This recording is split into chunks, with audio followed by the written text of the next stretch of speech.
So this morning, the committee, the County Public Investment and Special Funds Committee met, and one of the things we were dealing with is to make a decision on the summons that we had issued to the governor of Nakuru, Madam Susan Kihika, to appear before us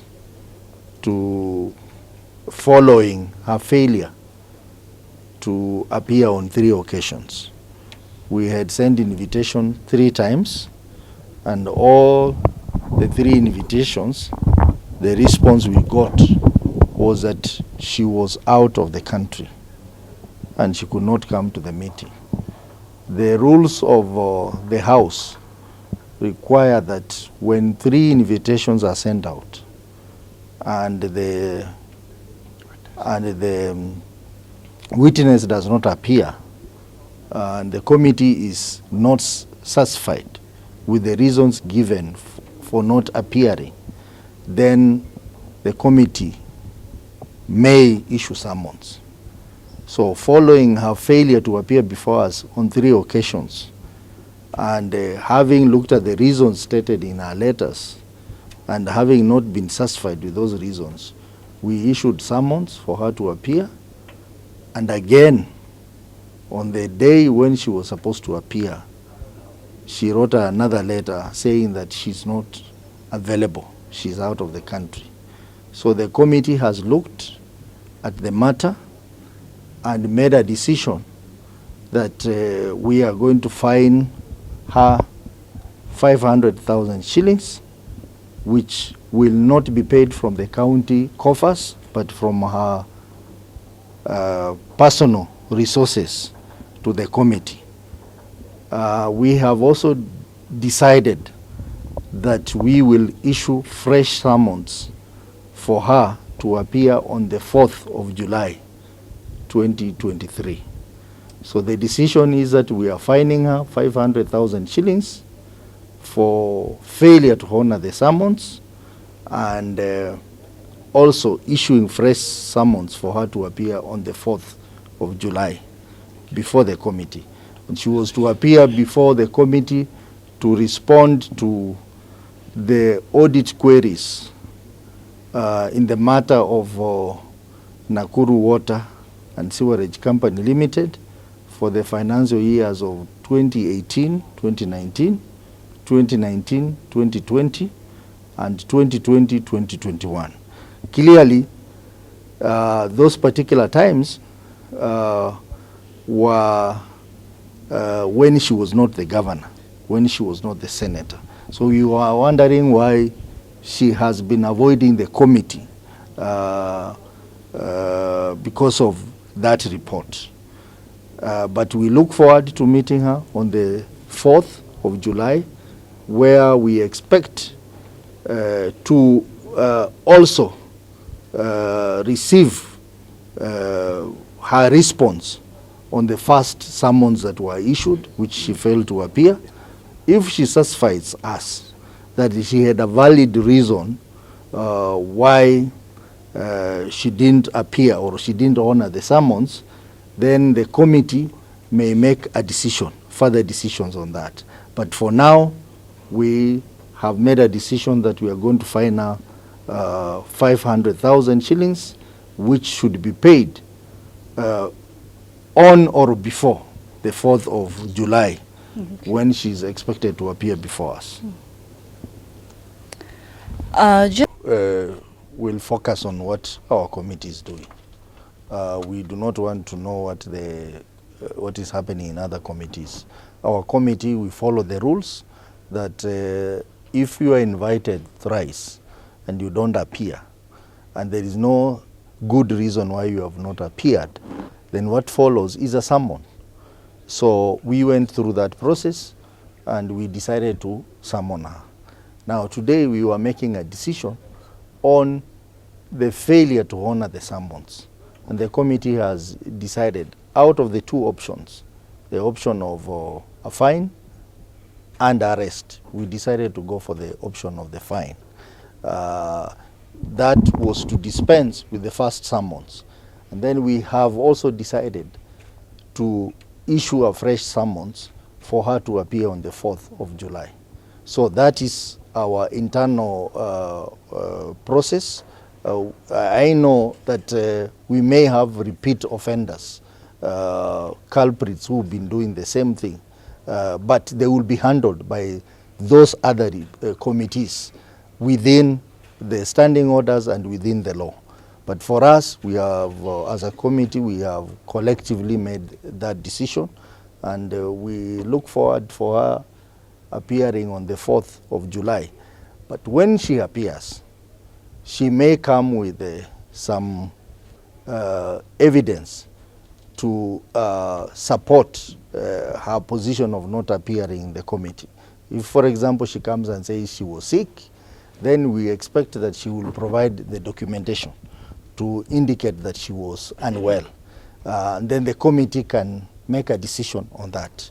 That is a process that we have adopted. But I want to say that I think governors should take the work of Senate very seriously, because we are not here to victimize the governors. We are here to defend devolution, protect devolution. And when we invite them, we don't invite them because we want to intimidate them or we want to dishonor them. We invite them because we are supporting them in the process of devolution. Sometimes it is not very fair for this committee that we invite a governor, he tells us that he's out of the country, and then the next thing you see him. You remember what happened with the governor of Nairobi? He told us he's out of the country. And the previous weekend, he was in a match between FC and Gor Mahia. In the case of Nakuru governor, a day after her failing to honor the summons, she was seen in a public function with the deputy president in Nakuru. So these are things that are really, really demeaning to the committee of Senate.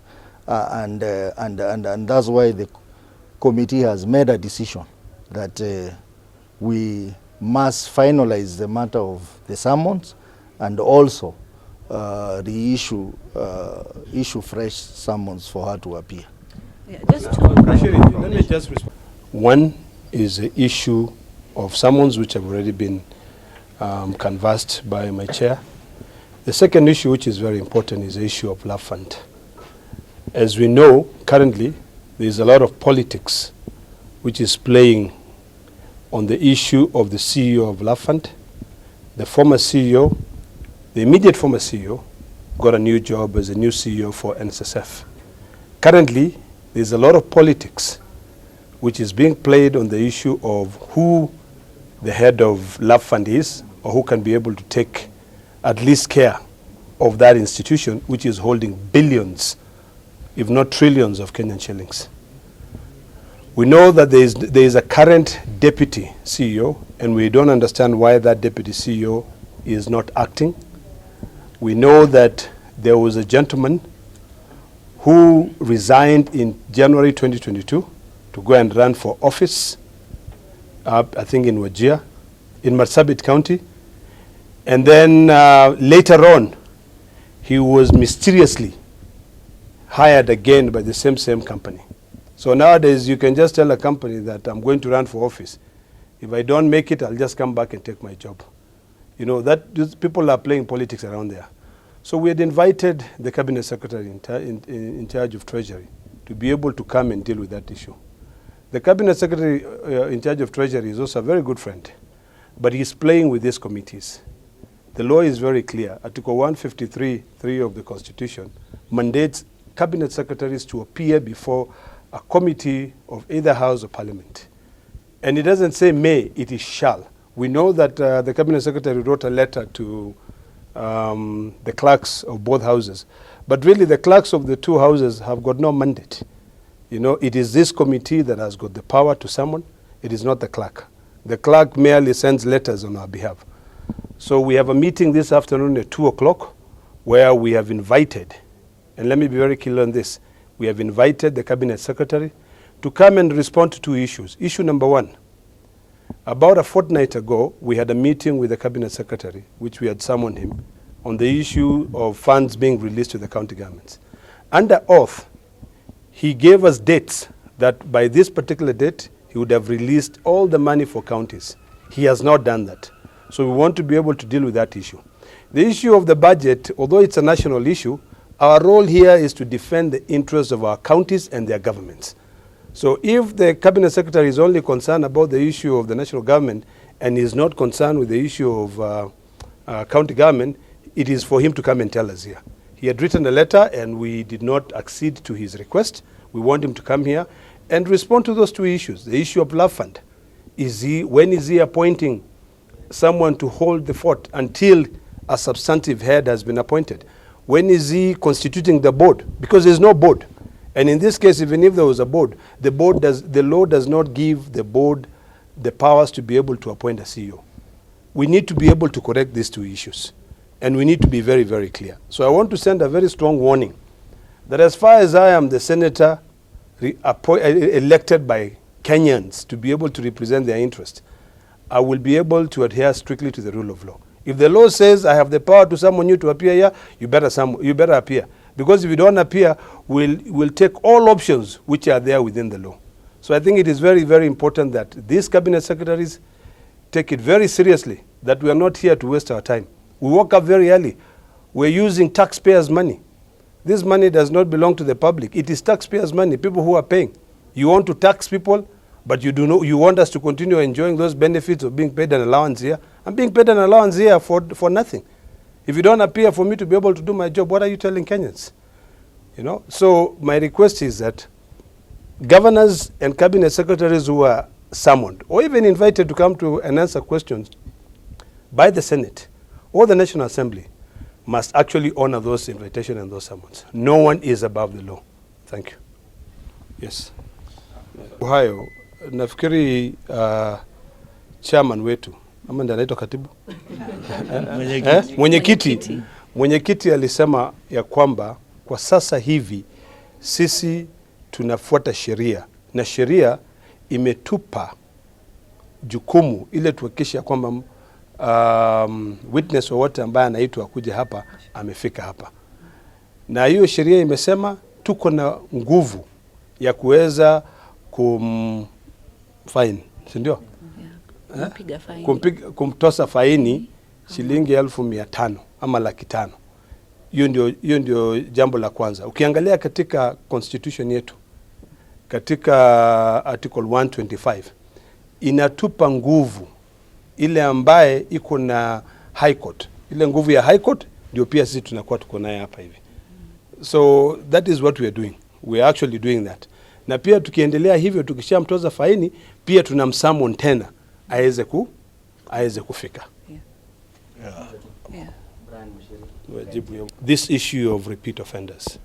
And I want to tell you, we will not relent. We have been very, very clear that when a witness is summoned to appear before this committee or any other committee of parliament, if they fail to appear, we will fine them. If we find them and they have a lot of money to pay, there's something called unintended consequences. You saw what happened in the last parliament when we constantly summoned and invited the cabinet secretary, the then cabinet secretary of energy. You saw what happened. When he went to run for governor, no one wanted to elect him as a governor because people will use that and tell him, listen, you know, we actually reprimanded him. You know, we censured him. There was a censure motion on the floor of the House.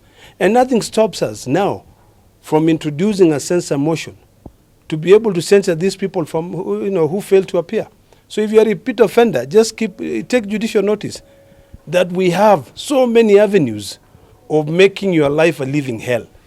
You know, that is not something to play around. And I think my sister had spoken about that issue. Yeah. And I'd actually... The person of the board resigned. Correct. The vice chair of the board also resigned. And I'm also guided by the law. The law is quite clear. Even if there was a board, the only person who could be able to appoint a CEO is the cabinet secretary. Yeah. You know, so we know the politics that is being played there. You know, there's somebody who is being fronted by Duale to be able to take over that position. That is the same person who had resigned and went and ran for office in Marsabit County, did not qualify. Then he came back mysteriously without going through the process of recruitment. He was rehired again. You know, you cannot do that. So that is why we had called the cabinet secretary here, to be able to come in and respond. County governments have a lot of money they have not paid to this fund. We have people who are retiring. You're already overtaxing people. You want to continue taxing them to their graves. At least send them to their graves honorably. Give them their money. You know, if they have not been given their money, you know, each fund, if you go to Lab Fund or LabSet, there's billions that have not been remitted to those accounts, to those two entities. So when we call the leadership of those two boards to appear here, we're very happy. LabSet appeared here, and they were able to guide us through so that we can be able to assist them. Lab Trust. Lab Fund has not appeared here. So we will not relent. And in fact, we are also going further to the extent of auditing the books of those retirement benefits entities. So this issue, we cannot continue pussyfooting. We need to make sure that a person who has been appointed by law, who is the cabinet secretary in charge of Treasury, can be able to move forward. There are many Kenyans. You know, we keep on talking about comparing Kenya and Singapore. You know, we are not. Here it's just about tribalism. It's about who is connected and who is not connected. If there are people who are there, we know there is a substantive, I think, deputy. Why can that deputy act until another deputy is given, until another CEO is appointed, or that deputy is confirmed as a CEO? Thank you. Can I just add one? On the issue of IPEC and us as Senate, our key mandate is to support the county governments. It's to support devolution. So there's no at one point that the county governments will close. And that is why this afternoon we've summoned the CS on the responses on the timelines for the disbursements of the funds.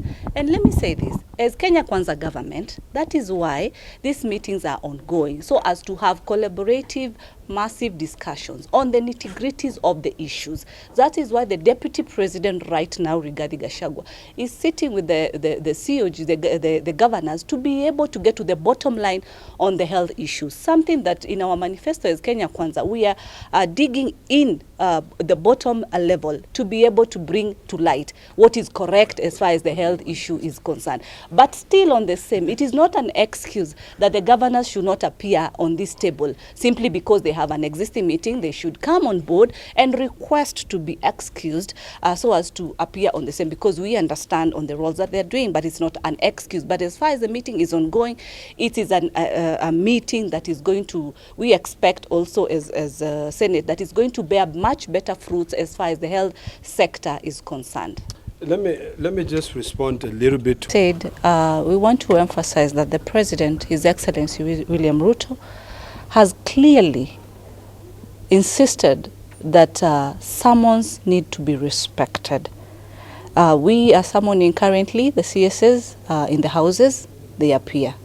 Nobody is above the law. And so all governors who have been summoned to any committee should follow the law and ensure that they appear as required by the law. Thank you. Let me just that we serve in Senate use the same laws. So even if governors are not appearing in other committees, it's the same law that does apply. And we've emphasized and said that even the President himself has insisted and said all cabinet secretaries, all governors, anybody that is summoned by any house, any committee of parliament should appear. So this is just an example that will be set, that the governor, we look forward on the 4th of June that she should appear. We have two options, and we had clearly stated that I indicated in the law. One is to fine, and the other one is an arrest. We've given her the option of fining. subject to still appearing before this committee, because we have to serve Kenyans. They have to respond. They are the bosses of those counties. We are further going to fight for them in terms of their monies. But as much as we are asking the Ministry of the CS Treasury to remit funds on time, they also need to respond on how those funds have been utilized in the different projects that they have done. There is no excuse if you've been a governor before or not, that then you feel that you should not appear because that was not your business. No, you are the one in charge. So all governors should know that right now they are in charge of those counties. Either you're a new governor or you're incumbent, it does not matter. And you should be ready to answer to the questions in Senate, because our work and our first mandate is to oversight these counties. We are going to oversight as required by the law. And in this case where there's no CEO, there's no board, because you cannot convene, you cannot have meetings, you cannot make decisions. Boards only convene in the absence of chair when there's a chair, a substantive chair in office. So the law is very clear on when there's a board. Under the constitutional underpinnings is ring-fenced to work to ensure that there's sufficient remittance of funds from the national government to counties to the extent of 15%. Of course, we hope that this will grow, and I think so far there has been compliance, and we've seen changes in the counties since devolution checked in. That is not in doubt. So we're not doing too badly in that area. Delay in funds, of course, you can say has been a concern because there have been delays in remittance. And I think, of course, the explanation was collections at the national level, and therefore they are not able to remit as quickly as they can. I think that is one of the reasons why we are at this meeting, for the minister to tell us when this shall happen. I think this continued engagement, and that's why this committee, the Senate, exists, to oversight devolution and to ensure that all that is set up under the Constitution works. The health services, and I must admit this, has had challenges.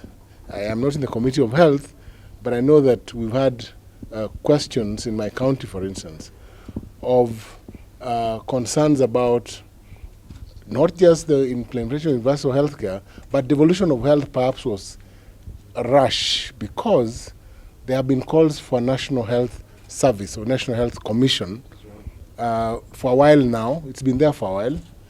I think for health to function, there has to be a proper framework and proper remittance of funds, because the hospitals are expensive to run, and I think proper structures of management of hospitals are hospitals, because we also have that issue. Hospitals are not properly managed, that structure is weak, and counties have not been able to pay salaries to doctors within time and other healthcare providers. And I think that is why this health thing has continued to rear its head. Every time there's an IBEC meeting, as you said, there's one going on this morning, the concerns of health and how counties have handled health has been on the table. We've seen strikes in Kisumu, strikes in Nyandarua, strikes everywhere. With governors, I don't know who the chair of the health committee is in the COG. Your friend. I think health. We need a solution to the health question. And for me, you're in the health committee. I'm not. But for me, I think the health sector, the health function has not worked. That devolved function has not worked. There's a bigger problem. It is the weakest link in the devolved structures under Schedule 4. So I think my learned friend... Let me say something to